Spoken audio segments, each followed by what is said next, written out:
Mesdames et messieurs, je suis très heureux d'être parmi vous aujourd'hui à Toulouse.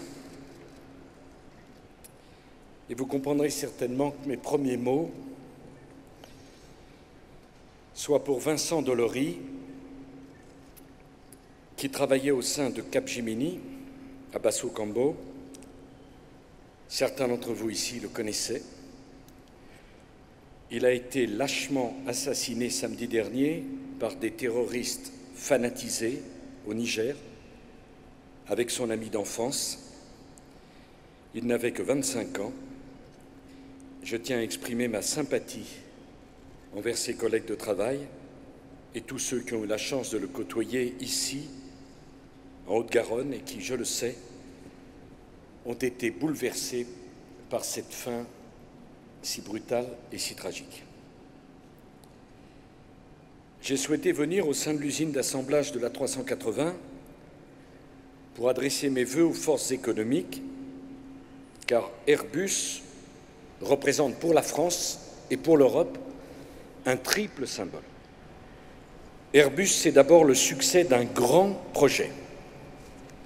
Qui aurait pu croire, il y a 40 ans, lors de sa création, qu'Airbus se hisserait au premier rang de l'industrie aéronautique mondiale, fabriquerait plus de 500 avions par an. Et je le dis alors que vous venez de gagner la commande historique auprès de la compagnie indienne Indigo pour 15,5 milliards de dollars. C'est la plus grosse commande de l'histoire aéronautique. Elle permettra de franchir à Airbus la barre des 10 000 avions vendus. Cette réussite, nous vous la devons, ouvriers, techniciens, ingénieurs. C'est grâce à vous qu'on peut vendre en tel nombre les avions que vous avez la compétence de fabriquer, mais c'est aussi grâce à des entrepreneurs d'exception et sans doute comprendrez-vous que je veux saluer la mémoire de Jean-Luc Lagardère, sans qui l'A380 n'aurait jamais vu le jour. Je crois que c'est juste de dire, je n'étais pas président de la République, je n'étais même pas ministre. Jean-Luc Lagardère me parlait de cette A380 mythique, et je ne savais pas que plusieurs années après, je visiterais un A380, je ferai un discours en tant que chef de l'État dans l'usine où on assemble l'A380. Mais le succès d'Airbus montre aussi que dans une économie de marché, l'État a un rôle à jouer pour appuyer de grands projets et pour favoriser l'innovation. Il y a eu une grande polémique lorsque j'ai annoncé devant le Congrès que nous allions organiser un grand emprunt au moment où la France était elle-même endettée. Et j'entends encore les commentaires de tous ceux qui m'ont dit « Comment peut-on emprunter alors que dans le même temps, vous nous dites qu'il faut réduire les déficits ?» Ici, je veux m'en expliquer. Le problème de la France, c'est que nous n'avons pas assez investi dans le passé. Le problème de l'emprunt, c'est quand on emprunte pour financer des dépenses de fonctionnement. Quand on emprunte pour financer de l'investissement, on crée de la richesse et de la croissance. Ce grand emprunt va nous permettre de dégager pour vous une enveloppe d'1,5 milliard d'euros qui va permettre d'avancer pour le nouvel hélicoptère de 4 tonnes, d'être en avance sur le moteur d'avion de nouvelle génération, qui ne pourront pas être financés uniquement avec les fonds de l'entreprise, et pour travailler sur les nouvelles technologies de matériaux composites, parce que la question n'est pas de se féliciter des 40 années de succès d'Airbus, la question c'est de se préoccuper des 40 années qui viennent. Comment faire pour qu'on soit toujours en avance et qu'on garde cette avance et qu'on continue à gagner? C'est ça le rôle qui est le nôtre. 1,5 milliard d'euros du grand emprunt seront uniquement mobilisés pour la filière aéronautique française. Je voudrais également dire que Airbus est un succès franco-allemand. Aérospatial, Deutsche Airbus, en 1970, rejoint en 1971 par l'espagnol CASA, puis par British Aerospace en 1979, cela constitue l'un des premiers constructeurs aéronautiques au monde. Et à un moment où on parle tellement de l'Europe, et tellement mal, on oublie que sans l'unité de l'Europe et l'addition des forces entre pays européens, jamais Airbus n'aurait pu réussir. Jamais. Réussir face à nos amis et concurrents américains. Mais demain, on peut imaginer qu'on aura aussi des concurrents chinois. Et qui peut penser que la France seule pourrait affronter, quelle que soit l'avance que vous avez, la compétition avec des géants comme la Chine, comme les États-Unis. C'est l'Europe qui nous a permis de gagner. Alors, c'est vrai, dès qu'il y a un problème, c'est facile de parler de l'Europe. Mais il ne faut pas oublier cela. Des pays qui se sont battus sauvagement pendant des décennies et des siècles, quand ces mêmes pays additionnent leurs forces et leurs compétences au service d'un grand projet industriel, l'Europe gagne. Et c'est ça qui est en jeu ici, dans ces usines. Une troisième chose que je voudrais dire, c'est que l'industrie n'est pas un gros mot. Et je n'ai parfois un peu assez d'entendre qu'on reproche à l'industrie, ça pollue, c'est pas beau, bien sûr. Et Nathalie Kosciusko-Morizet est une gardienne vigilante de ces équilibres environnementaux. Mais sans industrie, il n'y a plus de croissance. Et je veux m'inscrire en faux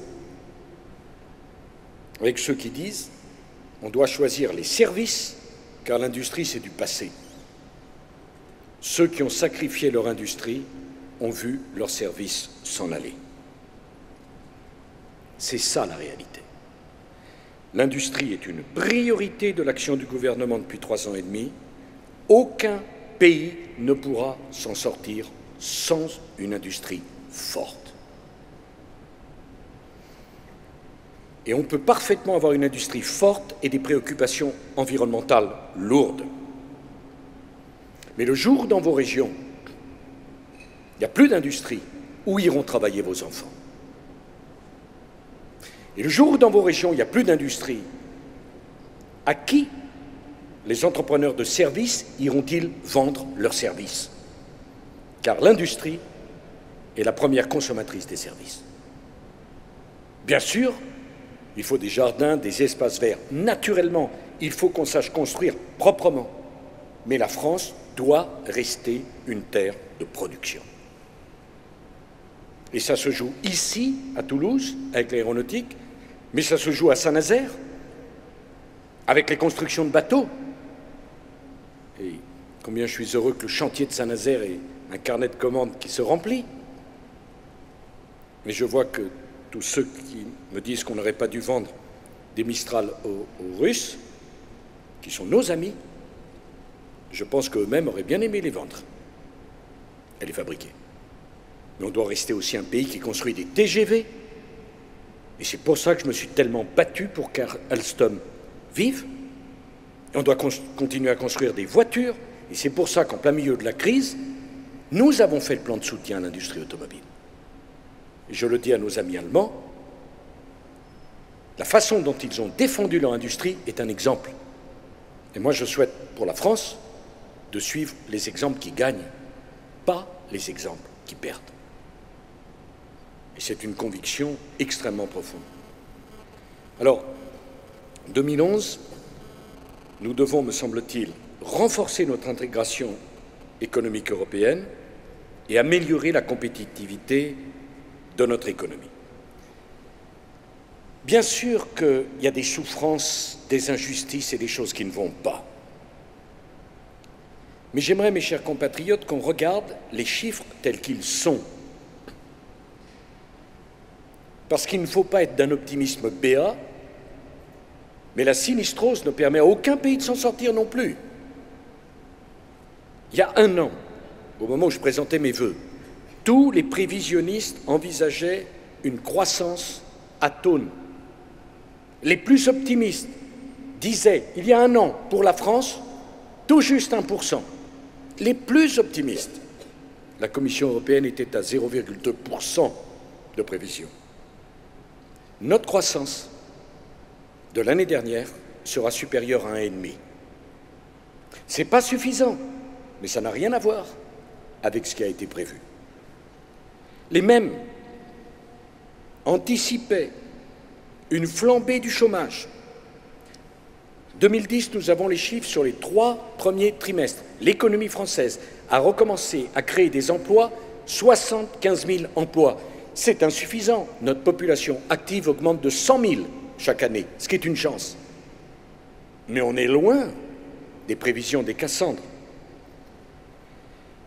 Et nous avons réussi à traverser cette crise, et je le dis parce que c'est la vérité, les chiffres parlent, en préservant le pouvoir d'achat de nos concitoyens. Les chiffres sont sortis. Sur les 3 premiers mois de l'année 2010, le pouvoir d'achat a progressé de 1,3%. Je ne le dis pas pour m'en satisfaire. Mais imaginez que le pouvoir d'achat sur les chiffres ait diminué, ce chiffre me serait tympanisé minute après minute. Il ne s'agit pas de s'enorgueillir. Nous n'avons fait que notre devoir. Il s'agit de voir la situation telle qu'elle est. Ni trop belle, ni trop désastreuse. Je dois dire d'ailleurs que j'ai été impressionné par le succès des heures supplémentaires défiscalisées. Au fond, ce que je crois au plus profond de moi, c'est que pour que la France s'en sorte, il faut qu'on réhabilite le travail et qu'on comprenne que pour que nous en sortions, il faut absolument que nous travaillions mieux et que le travail n'est pas une aliénation, c'est le chômage qui est une aliénation. 5 millions de nos concitoyens ont pu bénéficier des heures supplémentaires. Pas d'impôt sur les heures supplémentaires pour les salariés.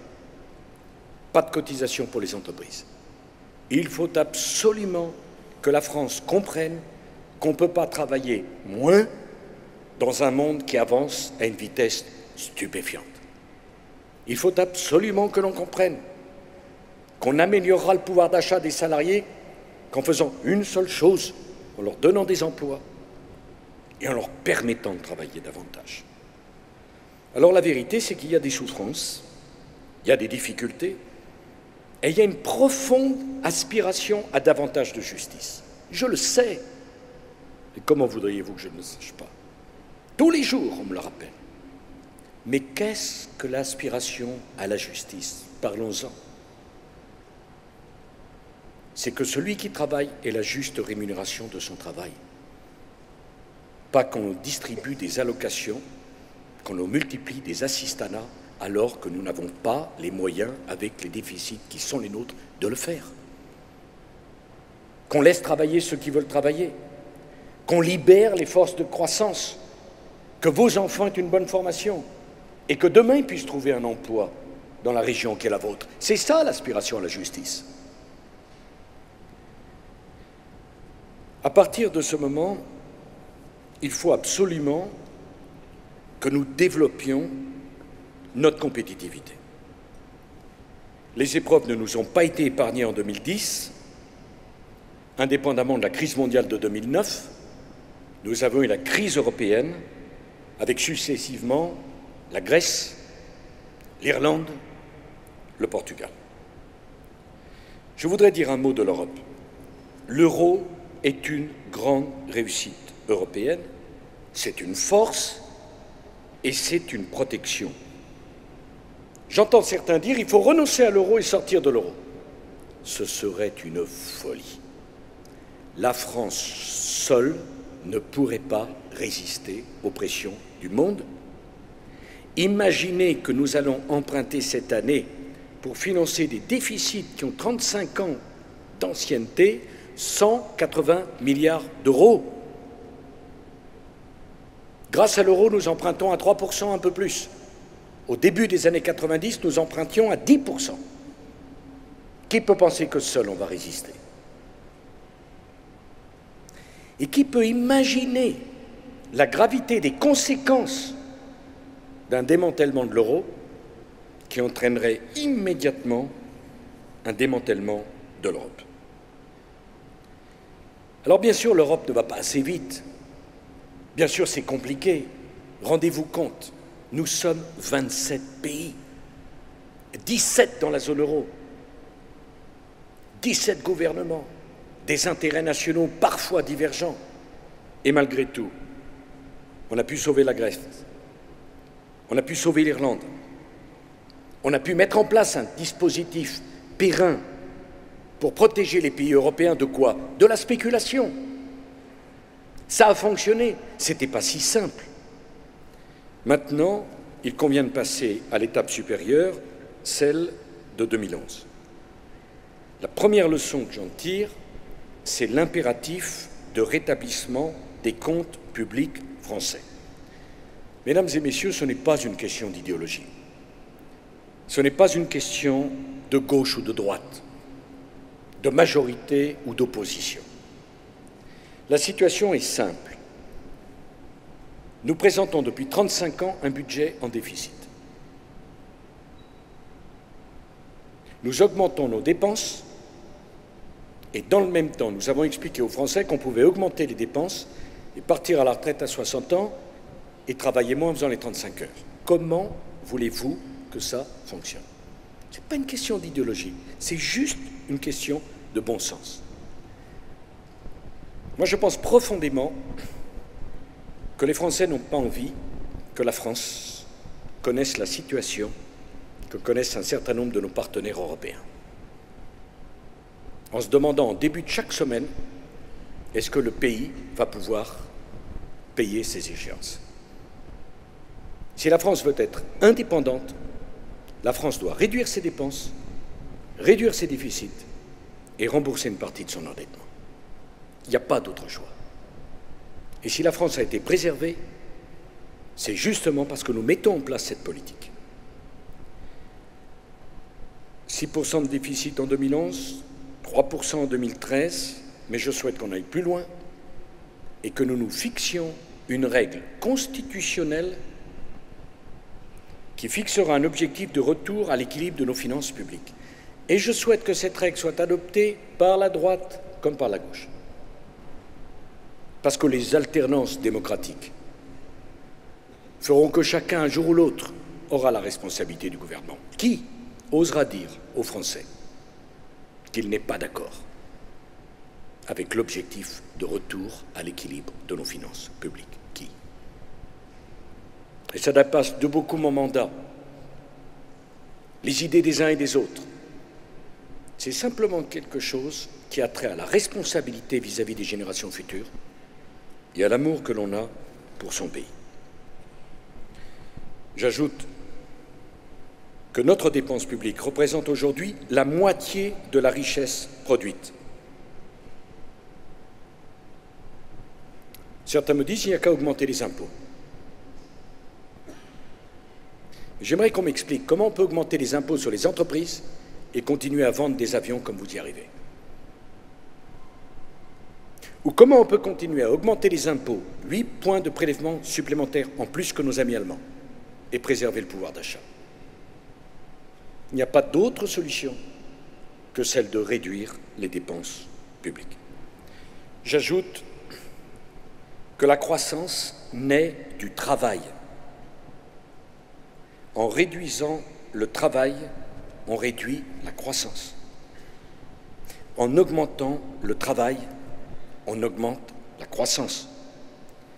C'est une illusion de croire qu'en augmentant toutes les dépenses, nous aurions plus de croissance. S'il suffit de dépenser plus que les autres pour avoir plus de croissance que les autres, nous serions les champions du monde de la croissance. Si le partage du temps de travail, ça marchait, il faut m'indiquer un seul pays où cela a fonctionné. Le deuxième enseignement, c'est qu'il nous faut aller plus loin vers un gouvernement économique de la zone euro et vers l'intégration de nos politiques économiques. On ne peut partager une même monnaie et avoir des stratégies économiques différentes. Ça ne fonctionne pas. On ne peut pas être dans une union monétaire avec des écarts de compétitivité qui se creusent entre les pays du Nord et les pays du Sud. Et on ne peut pas parler d'intégration économique sans convergence des systèmes fiscaux. Je respecte profondément l'indépendance de nos amis irlandais. Et nous avons tout fait pour les aider. Mais ils ne peuvent durablement nous dire « venez nous aider » et continuer à garder un impôt sur les bénéfices des sociétés moitié moindre que celui que nous connaissons en France. C'est un problème de bon sens et c'est un problème de logique. Dans l'union monétaire, il faut qu'il y ait harmonisation économique et harmonisation fiscale. Avec Mme Merkel, nous allons renforcer l'intégration économique européenne. Et nous allons progresser dans la convergence fiscale. C'est un chantier fondamental. Dans quelques jours, je recevrai le premier président de la Cour des comptes, qui a fait un rapport sur la convergence des fiscalités françaises et allemandes. Il faut mettre la fiscalité au service de la compétitivité de notre pays. Autant je peux comprendre les différences de compétitivité entre la Chine, l'Inde et la France, autant je ne peux pas comprendre la différence de compétitivité entre l'Allemagne et la France. C'est trop grave pour nous. Nous nous attaquerons donc aux niches fiscales inutiles. Pour la première fois, celles-ci ont été plafonnées de façon à ce qu'il n'y ait pas d'abus. Nous poserons toutes les questions, notamment sur la réforme de la fiscalité du patrimoine, pour la rendre plus juste et plus efficace. Et là aussi, que les choses soient claires entre nous. L'impôt sur le patrimoine, les Allemands l'ont supprimé. Gauche, droite confondue. Que doit faire la France? Doit-elle le garder? Doit-elle l'aménager? Évidemment, en supprimant l'impôt sur le patrimoine, les Allemands ont supprimé le bouclier fiscal. La France est prête à le faire. Mais nous devons réfléchir à l'avenir de notre fiscalité du patrimoine. Je suis de ceux qui pensent qu'il est plus logique de taxer les revenus du patrimoine que de taxer la détention du patrimoine. Et je pense qu'il n'est pas normal que les revenus du patrimoine soient moins taxés que les revenus du travail. Quand vous achetez un appartement, quand vous achetez une maison, la plus-value, elle est réalisée au moment où vous la vendez. C'est à ce moment-là qu'il faut taxer, pas au moment de la détention.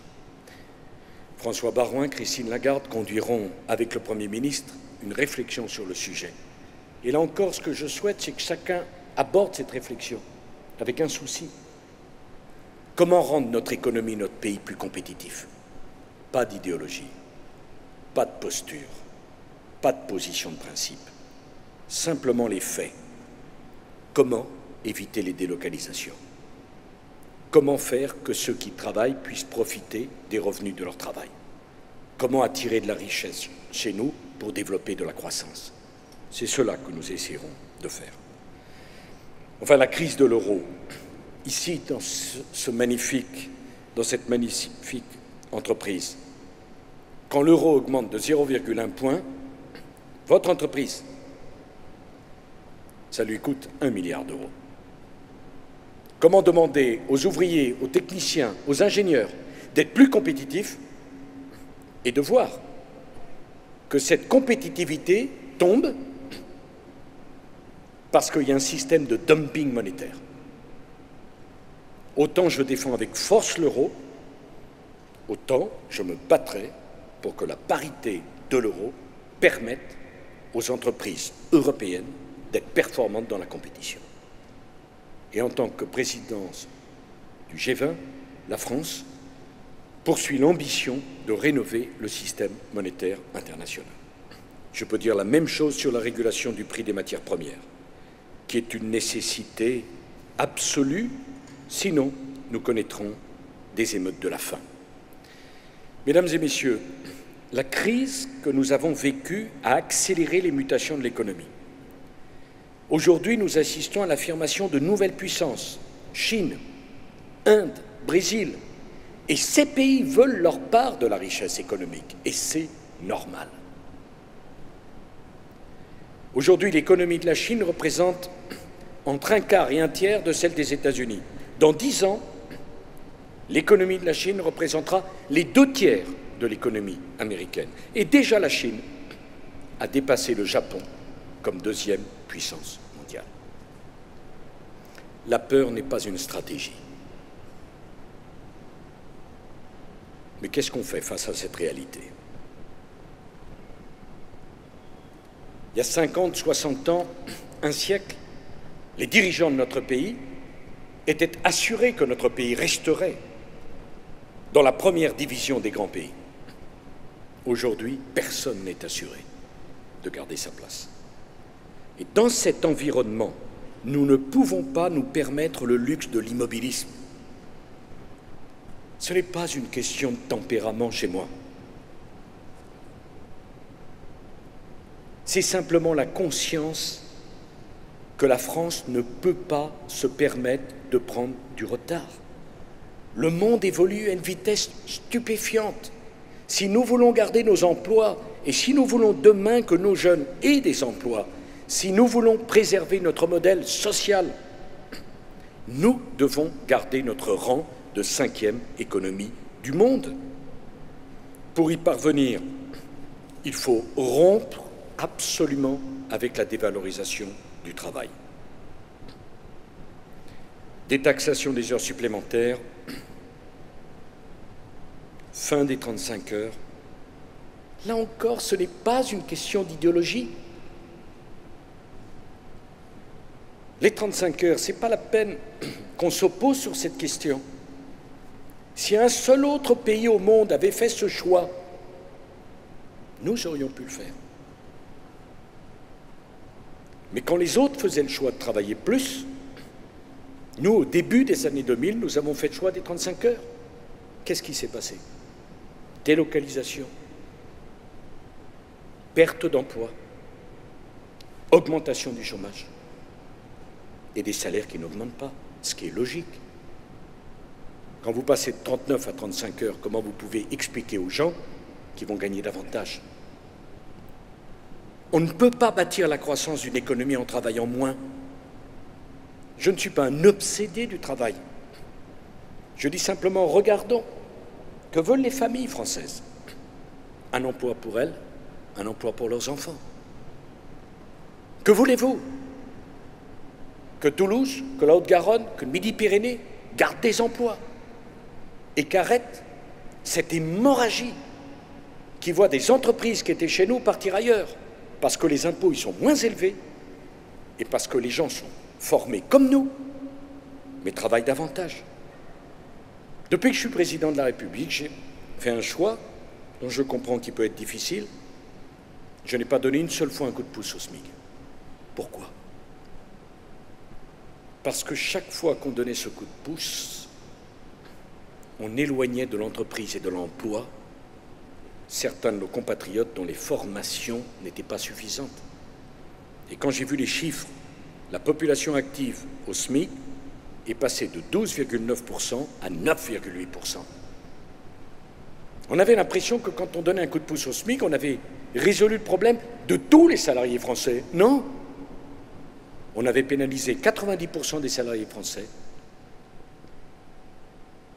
et aidé 10% des salariés français. Il faut que nous réfléchissions à ces questions-là. De la même façon, il faut augmenter le taux d'emploi de nos concitoyens. On me parle souvent des chiffres de nos amis allemands sur le chômage et des nôtres. Mais il y a une différence entre nos deux pays. Savez-vous laquelle? Les Allemands perdent 100 000 membres de la population active par an. Nous en gagnons 100 000. Pour l'avenir, c'est une chance, car notre population continue à augmenter, alors que nos amis allemands ont un problème de diminution de population. Mais sur les statistiques du chômage, avant même d'avoir sorti un chômeur du chômage, il faut trouver 100 000 emplois pour les 100 000 nouveaux qui arrivent. Mais il faut augmenter le taux d'emploi de notre population. Je pense notamment aux seniors. Nous avons supprimé les pré-retraites publiques, supprimé les dispenses de recherche d'emploi, élargi le cumul emploi-retraite, favorisé l'embauche des salariés de plus de 55 ans.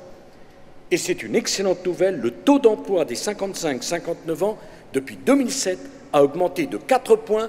Nous sommes enfin dans la moyenne européenne. Comment dire aux gens? Travaillez plus parce que vous allez vivre plus longtemps, mais en même temps, à 55 ans, vous ne valez plus rien à la maison. C'est un scandale. C'est un scandale social et c'est un scandale économique.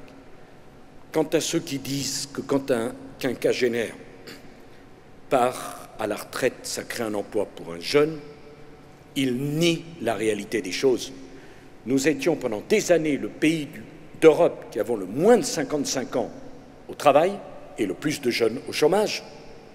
Il y a un moment donné, il faut qu'on regarde les chiffres, pas simplement les postures ou les idéologies. Sans compter qu'un quinquagénaire qui part, c'est une mémoire ouvrière, c'est un savoir-faire qui est détruit et qu'on ne pense pas que parce que j'ai plus de 55 ans, je plaide pour ma propre paroisse. Bien sûr, il y a le problème de l'emploi des jeunes. J'ai dit ce que je pensais du partage du temps de travail, mais un chiffre est bouleversant. Pourquoi y a-t-il plus de jeunes au chômage en France?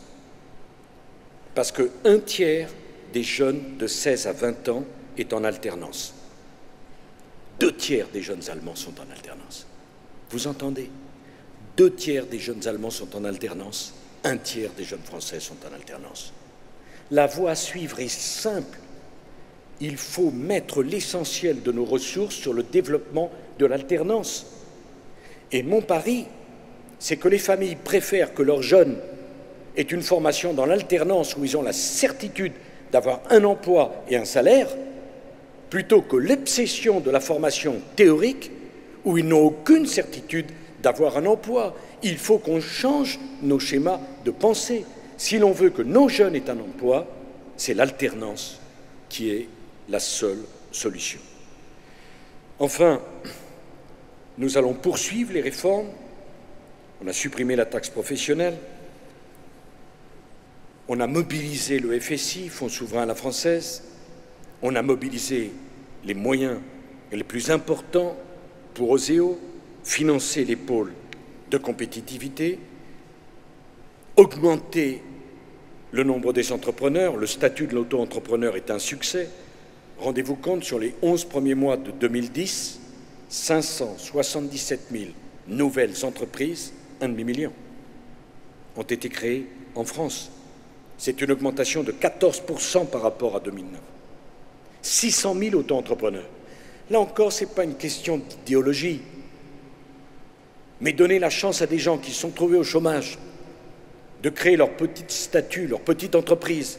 Est-ce que ce n'est pas mieux plutôt que les condamner à l'inactivité avec des pré-retraites ou des allocations en leur disant qu'ils ne valent plus rien et qu'on ne compte plus sur eux? Ce n'est pas l'image que je me fais de la France et de l'avenir pour chaque famille française. On va aller plus loin dans la simplification administrative de la vie de nos entreprises. Et là encore, je souhaite que nous créions une zone commune avec les Allemands, de fiscalité partagée et harmonisée, pour être plus forts. Nous allons continuer le crédit impôt recherche, les pots de compétitivité, et je voudrais que nous mobilisions davantage l'épargne abondante de notre pays en faveur de la création d'activités. Les ménages français ont un taux d'épargne qui oscille entre 16 et 17%, l'un des plus élevés d'Europe. Cet argent, plutôt que s'investir dans des dispositifs pour lesquels je n'ai rien, mais un peu dormant, nous en avons besoin pour financer l'activité de nos entreprises et de nos industries. Alors je sais bien qu'on a un système bancaire développé, mais enfin qui a tendance à prêter surtout à ceux qui n'en ont pas besoin, selon un raisonnement classique.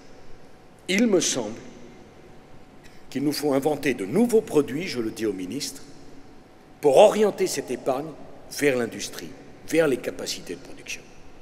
C'est ce que nous avions fait avec les revenus de l'ISF, où j'aime mieux que ceux qui ont de l'argent aident des entrepreneurs à se développer plutôt que de payer au seul budget de l'État. Enfin, pour terminer, je voudrais dire un mot de notre modèle social. Si nous voulons préserver notre modèle social, et nous le voulons, il nous faut être responsables. Et c'est toute la question de la réforme des retraites. Nous avions un problème démographique. On vit plus longtemps. Il fallait une réponse démographique. J'ai eu l'occasion de le dire aux ouvriers tout à l'heure, mais je le pense profondément. J'ai vu qu'à un moment, on a essayé de pousser des lycéens à manifester pour défendre la retraite à 60 ans. En regardant la télévision, les images, je me disais, est-ce qu'ils savent, eux, que 1 sur 2 de ces lycéens aura la chance de vivre jusqu'à 100 ans? Est-ce qu'il est raisonnable, indépendamment de toute autre considération, raisonnable, d'exiger de partir à la retraite à 60 ans alors qu'on va vivre centenaire? Qui va payer? Qui va payer? Si des millions de Français sont à la retraite en plus, et que ceux qui travaillent ne travaillent pas plus longtemps, alors que ceux qui sont à la retraite restent à la retraite plus longtemps, qui va payer les retraites? Je ne savais pas ce chiffre avant de devenir président de la République. Je l'ai découvert. Il y a 15 millions de retraités. Il y a 700 000 retraités nouveaux chaque année. Pour 1,5 million de retraités, on payait les retraites en empruntant à la banque. Est-ce que c'est raisonnable? Alors je sais bien que ça n'a pas été populaire, et je le comprends. La réforme consiste à travailler à terme 2 ans de plus, sans être payé davantage. Ça peut faire plaisir à personne. Mais j'ai un devoir de vérité devant vous. Est-ce que vous pensez que ça aurait fait plus plaisir aux Français d'avoir un président de la République qui sait que le régime va à la faillite et qui ne s'en préoccupe pas? Vous tous qui êtes ici, un jour vous partirez à la retraite, je vous le souhaite. Ce jour-là, vos retraites seront payées. C'est quand même autre chose de se le dire. Ça change quand même l'appréhension qu'on a des choses. Ça modifie. Alors naturellement, personne n'en parle, et je le comprends parfaitement bien. Mais c'est la vérité. Si nous voulons protéger notre modèle social, il nous faut prendre des décisions. Et vous savez, en 2011, je prendrai d'autres décisions importantes. La dépendance. J'espère que vous êtes nombreux ici à avoir la chance d'avoir encore vos parents. Certains ont perdu cette chance. Mais ceux qui ont la chance d'avoir leurs parents, les femmes travaillent, les appartements et les maisons sont plus petites. Lequel d'entre vous peut se dire, si mon père ou ma mère deviennent dépendants physiquement, du fait des souffrances du grand âge, vous allez le prendre chez vous? Vous avez la place pour le prendre chez vous? Et qui va s'en occuper? Quand les souffrances du grand âge font qu'on ne peut même pas faire sa toilette tout seul, qui va s'en occuper? Tout le monde le sait. Il y a 20% des familles qui ont une personne dépendante dans la famille qui peuvent payer la maison de retraite. 20%. Que font les 80% restants? Si tout se passe bien, nous tous, nous connaîtrons le grand âge. Si tout se passe bien. On peut être dépendant et en même temps vouloir garder sa dignité humaine. Quand on a travaillé toute sa vie, élevé sa famille, on a le droit d'aller jusqu'à la fin dans la dignité. Tout le monde sait qu'il n'y a pas assez de place dans les maisons de retraite.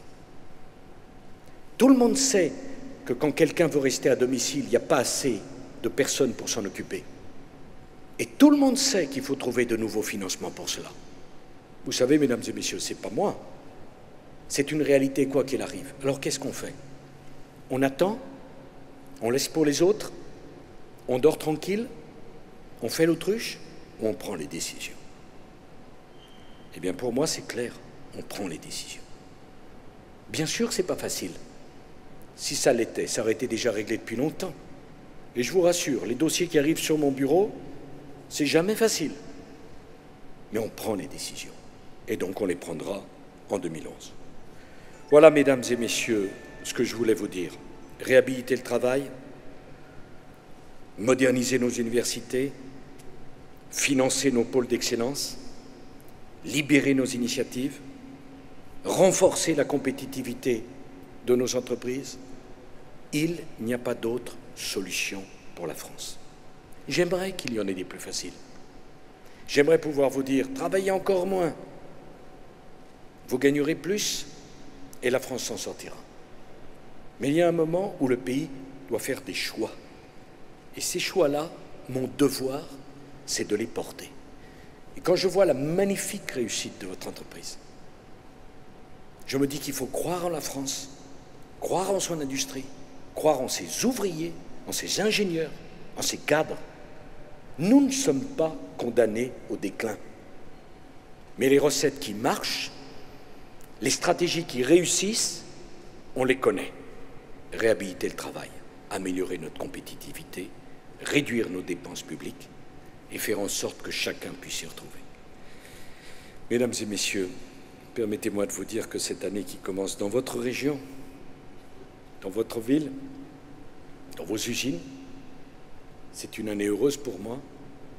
Je vous présente du fond du cœur mes vœux les plus chaleureux pour vous-même et pour tous ceux que vous aimez. Et par-dessus tout, que cette année 2011 voit le succès de la France et des Français. Je vous remercie.